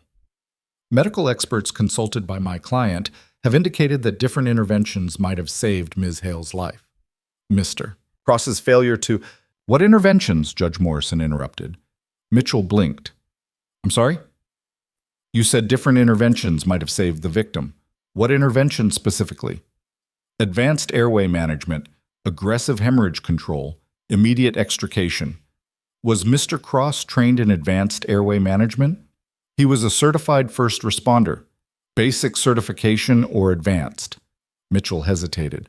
Basic, Your Honor, but— And was he equipped with the tools necessary for what you're describing? Intubation equipment, surgical instruments for hemorrhage control? The fire department should have provided— Mr. Mitchell, I'm asking what Mr. Cross personally had access to at the scene, not what might theoretically have been available. Mitchell shuffled his papers. The incident report indicates he had a basic first aid kit, which would include what? Bandages, gloves, basic supplies? Yes, Your Honor. So you're arguing that Mr. Cross, with basic training and basic equipment, should have performed advanced medical procedures that even paramedics would struggle with in field conditions? Mitchell's jaw tightened. I'm arguing that he had a duty to do more than he did. What did he do? According to his own statement, he stayed with the victim and provided comfort until emergency services arrived. And that's inadequate because? Because she died, Your Honor. Someone has to be held accountable. The courtroom went silent. Judge Morrison leaned forward. Mr. Mitchell, let me be very clear. Tragic outcomes do not automatically equal negligence. If they did, every doctor who lost a patient and every first responder who arrived at a fatal scene would be liable for wrongful death. That's not how the law works. Your Honor, we believe that Mr. Cross's actions directly contributed. Based on what evidence? Expert testimony? Medical records showing a different outcome was possible? We intend to develop that evidence during discovery. So you're asking this court to let you proceed to discovery in hopes of finding evidence to support a claim you don't currently have evidence for? Mitchell's face flushed. We have a good faith belief that evidence exists. Based on? Based on the fact that a young woman died when she might have been saved. Judge Morrison sat back. Mr. Chen, your response? Marcus stood. Your Honor, the plaintiff's argument rests entirely on speculation. The incident report is clear. Mr. Cross arrived on scene, assessed the victim's condition, provided appropriate care given his training and available resources, and stayed with her until emergency medical services arrived. The coroner's report, which I've submitted as Exhibit A, states unequivocally that cause of death was massive internal trauma from the collision itself. No intervention by a basic first responder would have changed that outcome. Uman, does the plaintiff dispute the coroner's findings? Mitchell stood. We believe a second opinion. That's not what I asked. Do you have evidence that disputes the official cause of death? Not at this time, Your Honor, but then you're asking me to allow a case to proceed based on your belief that you might find evidence later that could possibly contradict the official record, even though you currently have no such evidence and no expert willing to testify to it. Is that correct? Your Honor, with respect, Mr. Mitchell, answer the question, yes or no? Mitchell's shoulders sagged. Yes, Your Honor. Judge Morrison looked at the file again, then at Hutchinson. Mr. Hutchinson, do you have anything you'd like to say? Hutchinson stood slowly. I just think someone should be held responsible. That girl died and nobody paid for it except me. I went to prison. I lost everything. And the person who was supposed to save her just gets to walk away like it never happened? Evan's hands clenched under the table. Marcus put a hand on his arm. A warning. Mr. Hutchinson, Judge Morrison said, her voice quiet but firm. I understand that you've suffered consequences for your actions. That's the criminal justice system working as intended. But you don't get to transfer your guilt onto someone else because you're unhappy with your punishment. Mr. Cross didn't cause this tragedy. You did. And attempting to sue him for negligence when the evidence shows he did everything correctly is not seeking justice. It's seeking a scapegoat. Your Honor, Mitchell tried to interject. I'm not finished. Judge Morrison looked at Evan. Mr. Cross, you were a volunteer first responder? Evan stood. Yes, ma'am. How long did you serve? 6 years. And you responded to that scene as part of your volunteer duties? Yes, ma'am. I was off duty, but I lived closest to that stretch of road. I was usually first on scene for that area. Did you receive compensation for your service? No, ma'am. It was volunteer. Judge Morrison nodded. Thank you. You may sit. She looked at her notes one more time, then delivered her ruling. This claim is dismissed with prejudice. The plaintiff has failed to demonstrate any legal basis for liability. Mr. Cross acted within the scope of his training and duties. The tragic outcome does not constitute negligence. Mr. Hutchinson, you may not refile this claim or any substantially similar claim against Mr. Cross. This matter is closed. She banged her gavel. It was over. Evan sat frozen, unable to process what had just happened. Around him, people were moving. Mitchell gathering his papers, face tight with anger. Hutchinson staring at the table, hands clenched. Marcus packing up his briefcase, looking satisfied. Evan, Vivian's hand on his shoulder. It's done. You won. He turned to look at her. It's really over? It's really over. Something broke open in his chest. Relief. Disbelief. The slow, dawning realization that the nightmare was finally finished. Marcus shook his hand. Good work staying calm in there. You did great.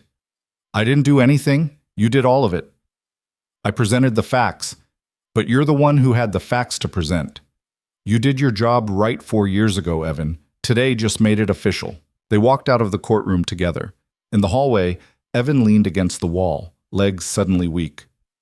"You okay?" Vivian asked. "I don't know. I think so. Maybe."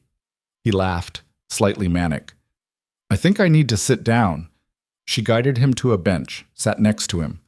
They didn't talk, just sat there while the adrenaline drained away and reality settled back in. "Thank you," Evan said finally, "for being here, for making this possible. You would have found a way without me, maybe. But it would have been a lot harder." He turned to face her. "I mean it, Vivian. You didn't have to do any of this, but you did, and I—" He stopped, searching for words that felt adequate and finding none. "Thank you." Vivian's expression softened. "You held my sister's hand when she was dying. You stayed with her so she wasn't alone. That's not something I can repay, Evan. But helping you with this? It's the least I could do." "It's not the least. It's everything." They sat in silence a while longer. Then Vivian's phone buzzed. She glanced at it, sighed. "I have a board call in 20 minutes. I need to get back to the office." "Yeah, of course." She stood, hesitated. "Are you going to be okay?" "I think so. I need to call Lila, let her know it's over. Tell her I said hi." "I will." Vivian started to leave, then turned back. "Evan?" "Yeah?" "That partnership offer. It's still on the table. If you want it." Evan looked at her standing there in the courthouse hallway, this woman who'd faced down her own grief to help him fight his, and realized he'd already made his decision. Maybe he'd made it weeks ago, sitting on a hallway floor at work. Or maybe at dinner in her apartment when Lila had declared her the best person ever. Or maybe just now, watching her defend him without hesitation. "I want it," he said. "I'm in." Vivian smiled, actually smiled, bright and genuine. "Good, we'll celebrate later. Dinner, my place. Bring Lila." "She'll hold you to that." "I'm counting on it." She left, and Evan sat on the bench a while longer, letting the weight of the past 4 years finally lift. Then he called his daughter. "Hey, kiddo." "Dad, how'd it go? Are you okay?" "It's over. The case is dismissed. It's done." Lila's squeal of joy was loud enough that Evan had to hold the phone away from his ear. "I knew it! I knew you'd win." "We won. We all did. Is Vivian still there?" "She just left. She says hi." "Tell her I say hi back, and tell her you're taking her to dinner to celebrate." Evan laughed. "She already invited us to her place." "Even better. Can I pick the movie we watch after?" "This isn't a sleepover, Lila." "Yet." "Lila, I'm just saying, you like her, she likes you. This is how it starts." Evan closed his eyes. "You're 8, and I'm smart. You said so yourself." She paused. "I'm proud of you, Dad, for fighting, for not giving up." His throat closed. "Love you, kid." "Love you too. Now go celebrate. You deserve it." She hung up. Evan sat there holding his phone, thinking about partnerships and possibilities, and the strange way life sometimes gave you exactly what you needed when you'd stopped expecting it. Then he got up and went back to work, lighter than he'd been in years. The dinner at Vivian's apartment happened 3 days later, on a Friday evening when the city was settling into weekend mode and Evan's nervous system had finally stopped treating every phone call like an incoming threat. Vivian lived in a converted loft in the warehouse district, all exposed brick and high ceilings and windows that overlooked the river. Lila's eyes went wide the moment they stepped inside. "This is where you live?" she breathed. "It's like a museum." "It's just an apartment," Vivian said, but she looked pleased. "Come on. I ordered Thai food. Hope that's okay." "I love Thai food," Lila said immediately, even though Evan was 90% sure she'd never had it. They ate at Vivian's dining table, which was made of reclaimed wood and probably cost more than Evan's car. The food was good, the conversation easy. Lila asked Vivian about the art on her walls, the books on her shelves, whether she'd ever been to space. "Space? No, why would I go to space?" "Because you're rich, and rich people do weird stuff." Evan nearly choked on his pad thai. "Lila, what?" "They do. Emma's dad bought a vintage car he can't even drive because it's too old for normal roads." Vivian laughed. "Fair point. But no, I haven't been to space. I did go to Iceland once, saw the northern lights. Were they green? Green and purple, like someone spilled paint across the sky. Layla's expression went dreamy. I want to see that someday. Maybe you will. After dinner, Lila sprawled on Vivian's couch with a book she'd brought, giving the adults space without being asked. Evan helped Vivian clean up in the kitchen, and the domesticity of it felt surreal. Loading a dishwasher with someone who wasn't Lila, talking about nothing important while city lights glittered through the windows. She's wonderful, Vivian said quietly, rinsing a plate. You know that, right? I do. Doesn't stop me from worrying I'm screwing it up. You're not. Vivian dried her hands, leaned against the counter. Can I ask you something? Sure. What happened with her mother? You don't have to tell me if it's too personal, but Lila mentioned once that she doesn't remember her. Evan set down the glass he was washing.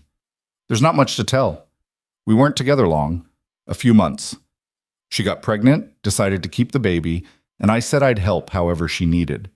We tried making it work after Lila was born, but it was obvious we didn't belong together. She left when Lila was 6 months old, signed over full custody. I haven't heard from her since. Does Lila ask about her? Not really.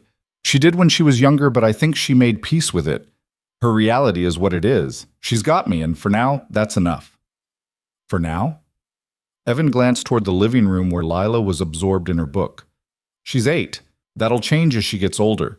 She'll want answers I can't give her. She'll wonder why her mom didn't want to stay. And I won't be able to fix that for her. You can't fix everything, Evan. Sometimes being there is enough. Is it, though? Because most days I feel like I'm barely holding it together. Like one wrong move and the whole thing falls apart. Vivian was quiet for a moment. Then she said, You want to know what I see when I look at you and Lila together? What? I see a kid who knows she's loved, who trusts you completely, who isn't afraid to be herself because she knows you'll catch her if she falls. Vivian met his eyes. That's not barely holding it together, Evan. That's doing it right. Something in his chest loosened. You really think so? I know so. They finished the dishes in comfortable silence.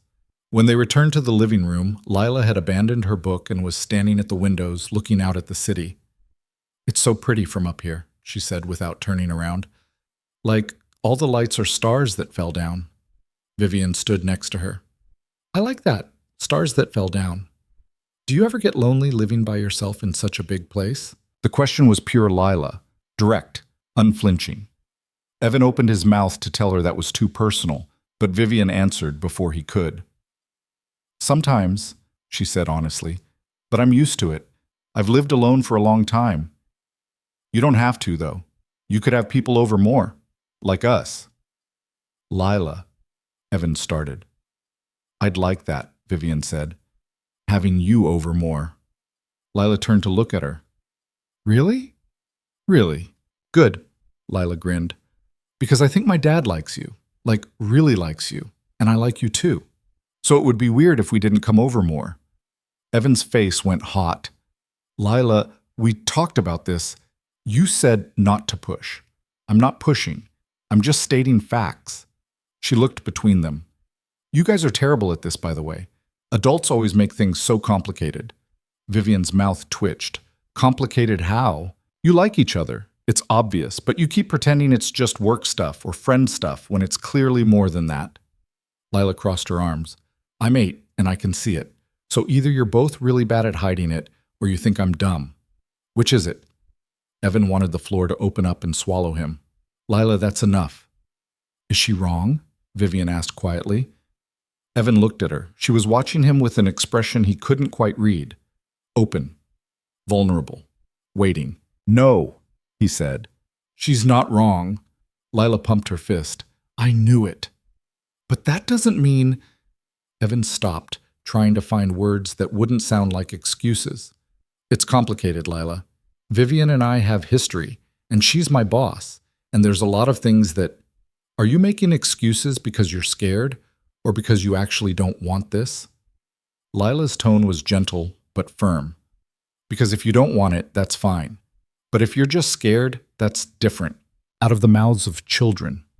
Evan looked at Vivian, who was still waiting, still open. I'm scared, he admitted, of screwing this up, of it being too complicated, he swallowed hard, of losing someone again. Vivian crossed the room, stood in front of him. I'm scared too. I haven't let anyone close in years, not since Maya died. It's easier to just work, build things, stay in control. She glanced at Lila, then back at Evan. But I'm tired of easy. And I'm tired of being alone, and voice wavered slightly. I like you, Evan.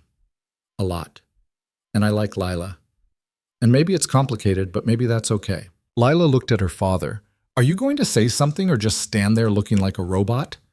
Evan laughed. It came out shaky but real. I like you too, a lot. I have for a while. I just didn't know if I felt the same way. Vivian smiled. I do, for the record. Good, Lila nodded approvingly. Now, can we watch a movie? Because this emotional stuff is exhausting and I want popcorn. They ended up watching some animated film about dragons that Lila had seen 3 times already. She sat between them on the couch, running commentary through the whole thing, while Evan and Vivian exchanged glances over her head that felt like promises neither of them knew how to voice yet. Halfway through the movie, Lila fell asleep, head on Vivian's shoulder. Vivian froze, uncertain. Is this okay? She whispered. Yeah. Evan's throat felt tight. She doesn't do that with people she doesn't trust. What do I do? Just let her sleep. She'll wake up when the movie ends. But Lila didn't wake up. By the time the credits rolled, she was completely out. Evan carefully lifted her, and Vivian walked them to the door. Thank you, Evan said quietly, for tonight, for everything. Thank you for trusting me with all of this. I want to do this right, whatever this is. I don't want to rush it or mess it up. We won't rush it. We'll figure it out as we go. Vivian touched his arm lightly. That's all anyone can do. Evan shifted Lila's weight, leaned down, and kissed Vivian. Brief, soft, a beginning. When he pulled back, she was smiling. That was nice. Yeah, it was. Do it again sometime? Definitely. He carried Lila down to the car, got her buckled in. As he pulled away from the curb, he glanced up at Vivian's building. She was standing in the window, watching them leave. He waved. She waved back. And Evan drove home feeling like maybe, finally, things were starting to go right. The partnership paperwork took 6 weeks to finalize. Lawyers, contracts, equity splits, operational structures. Evan attended meetings with people whose job titles he barely understood, nodding along while Vivian translated corporate speak into language that made sense. Harrison was thrilled. You're basically a co-owner now. That's insane. It's 20% equity. Vivian's keeping majority control. Still, that's more than most people get in a lifetime. Harrison grinned. You deserve it, man. You built something real. The official announcement went out in February. Vivian sent a company-wide email introducing Evan as Director of Technology and Innovation with equity partnership in the new logistics platform division they were spinning off. The response was overwhelmingly positive. Carl called to congratulate him. Douglas sent a bottle of scotch that probably cost more than Evan's monthly rent. But the best part was telling Lila. Does this mean you're rich now? She asked over dinner that night. Not rich, but more stable. We'll be okay. Can we get a dog? Lila, I'm just asking. We have more money. Dogs cost money. It's logical. We'll talk about it. She beamed like she'd already won. The weeks that followed were a blur of work and planning and slowly learning how to build something with another person. Evan and Vivian met twice a week to strategize, pushing each other's ideas until they found solutions neither could have reached alone. They argued about features, debated pricing models, and discovered they worked together better than either had expected. They also started dating, officially, which was strange and wonderful and occasionally awkward because they still worked together and couldn't quite figure out how to separate professional from personal. We need boundaries, Vivian said one night over dinner at a small Italian place downtown. Work stays at work. When we're here, we're just us. Agreed. No talking about routes or algorithms or board meetings. Deal. They lasted about 10 minutes before Evan mentioned a problem with the driver interface and Vivian started sketching solutions on a napkin. We're terrible at this, Evan said. The worst, Vivian kept sketching. But I don't hate it. Me neither. Lila loved having Vivian around. They did Sunday brunches, trips to museums, movie nights where Lila picked films that made both adults question her taste. Vivian learned that Lila loved science but hated math, that she was allergic to strawberries, that she had nightmares sometimes about being forgotten. "What do you do when that happens?" Vivian asked Evan one night after Lila had gone to bed. "I sit with her, remind her she's not alone. Sometimes we make hot chocolate and watch documentaries until she falls back asleep." "You're a good father." "I'm trying to be." "You are. Don't doubt that." In March, Evan moved them to a better apartment. 2 bedrooms, actual heat, a dishwasher that worked. Lila got her own bathroom and declared it the best day of her life. Vivian helped them move, showing up in jeans and an old shirt, carrying boxes without complaint. "You didn't have to do this," Evan said as they assembled Lila's new bed frame. "I wanted to. This is what people do. They help each other." Vivian tightened a bolt. "Besides, someone has to make sure you don't put this together backwards. That was one time with the bookshelf. It fell over twice. The instructions were bad." She laughed, and Evan realized he'd memorized that sound, the way it started quiet and built, the way it made her whole face change. That night, after Lila was asleep in her new room, Evan and Vivian sat on the floor of the living room surrounded by half-unpacked boxes. "This is good," Vivian said quietly. "What we're building, all of it." "Yeah, it is." "I'm happy. I don't think I've been able to say that in years, but I'm happy." Evan took her hand. "Me too." They sat there in the quiet, and Evan thought about how far he'd come from that night in the parking garage, how he'd gone from avoiding Vivian to building a life with her, how grief and guilt had somehow transformed into this. "Can I tell you something?" Vivian said. "Anything. I think Maya would have liked you. I think she would have liked this. Us." Evan's throat tightened. "You think so?" "I know so. She always said the best people were the ones who showed up even when it was hard, who kept trying even when everything was broken." Vivian squeezed his hand. "That's you. That's what you do. I don't always feel like I'm doing it right. Nobody does. But you do it anyway. That's what matters." They stayed up late that night talking, planning, dreaming about what came next. When Vivian finally left, Evan stood in the doorway of Lila's room watching her sleep. His daughter. His reason for everything. "We're okay," he whispered to the dark. "We're going to be okay." The platform launched in May to immediate success. 3 companies signed licensing agreements in the first month. By June, they had a waiting list. Evan hired a small team to help with development, and suddenly he wasn't just an analyst anymore. He was leading people, building something that mattered. The work was intense, but fulfilling. He came home tired, but satisfied. And every evening he had Lila's chaos to come home to, and twice a week he had dinner with Vivian. And on weekends, they did things together as a strange little unit that didn't quite have a name yet, but felt right anyway. In July, Lila's school held a father-daughter event. Evan had always gone alone before, watching other kids with both parents and telling himself it didn't matter. But this year, when they arrived, Vivian was waiting in the parking lot. "What are you doing here?" Evan asked. "Lila invited me, said you might need backup." Vivian looked uncertain. "If that's okay? I know this is your thing." "It's more than okay." Evan looked at Lila, who was grinning like she'd won the lottery. "Did you plan this?" "Maybe. Is it working?" "Yeah, kid, it's working." They spent the afternoon doing terrible crafts and eating mediocre pizza, and when Lila's friend Emma asked if Vivian was her mom, Lila said no, but she might be someday, and Evan saw Vivian's eyes go bright with something that looked like hope. That night, after they dropped Lila at a sleepover, Evan and Vivian went back to her place. They'd been taking things slow, careful not to rush, but something had shifted, some unspoken agreement that they were ready for more. "I love you," Evan said as they stood in her kitchen. "I should have said it sooner, but I was scared. I'm still scared. But I love you." Vivian crossed the space between them, wrapped her arms around him. "I love you too. I think I have for a while. I just didn't know how to say it. We're both terrible at this. The worst."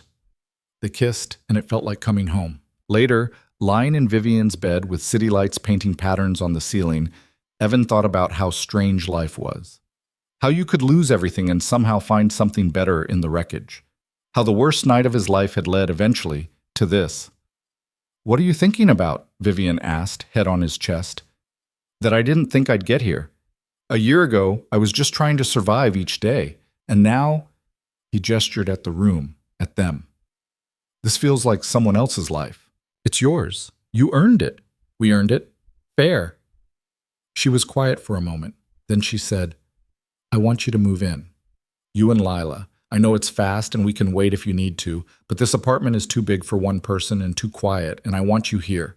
Both of you." Evan's heart kicked hard against his ribs. "Are you sure?" "Completely. Unless you're not." "I'm sure. We're sure. He laughed, slightly stunned. "I didn't expect this tonight. Life doesn't usually wait for us to expect things." Vivian propped herself up on one elbow. "But if it's too soon, we can wait. I'm not going anywhere."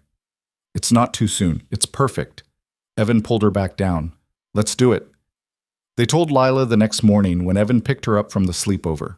Her reaction was to scream, jump up and down, and demand to know if she could paint her new room purple. "We'll talk about it," Vivian said. "That means yes. That means we'll talk about it." But it did mean yes. Because watching Lila's joy, seeing the family they were becoming, Evan couldn't imagine saying no to anything that made his daughter this happy. They moved in August. It was chaotic and wonderful, and Lila did get to paint her room purple, though she settled for one accent wall after Vivian explained that all 4 walls might be overwhelming. Evan's boxes fit neatly into Vivian's space like they'd always belonged there. The first night in their new home, they ordered pizza and ate on the floor because they couldn't find the plates. Lila declared it the best adventure ever. And Evan looked at Vivian across the chaos and saw his future. The following months were an adjustment, learning to live together, navigating the tricky balance of work and home, figuring out discipline and boundaries and how to be a family when none of them had a traditional blueprint to follow. There were hard days. Days when Lila pushed back against Vivian's authority because she wasn't her real mom. Days when Evan and Vivian argued about money or schedules or whose turn it was to handle the boring parts of life. Days when the weight of blending their lives felt like too much. But there were more good days. Mornings where they all had breakfast together before scattering to work and school. Evenings where Lila did homework at the dining table while Evan cooked and Vivian read through contracts.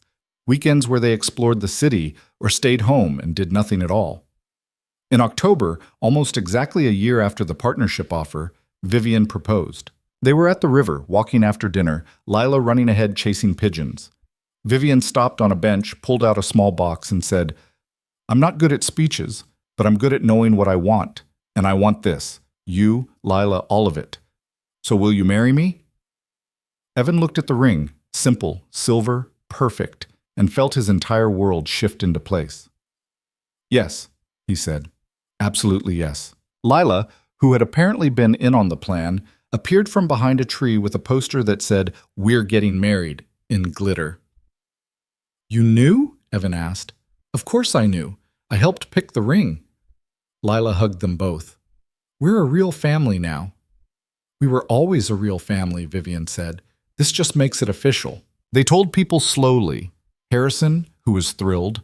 Douglas, who sent another expensive bottle of scotch. Carl, who said it was about time. Lila told everyone at school, and suddenly Evan was getting congratulations from people he'd never met.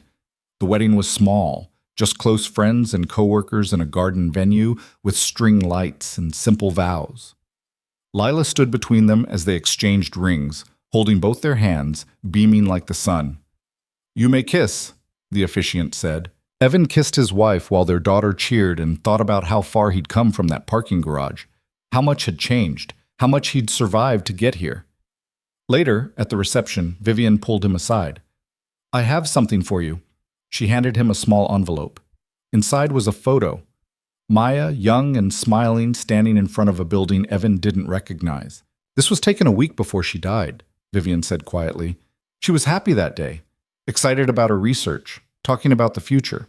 She looked at Evan. "I wanted you to see her like that, not as someone who died in pain, but as someone who lived fully while she could."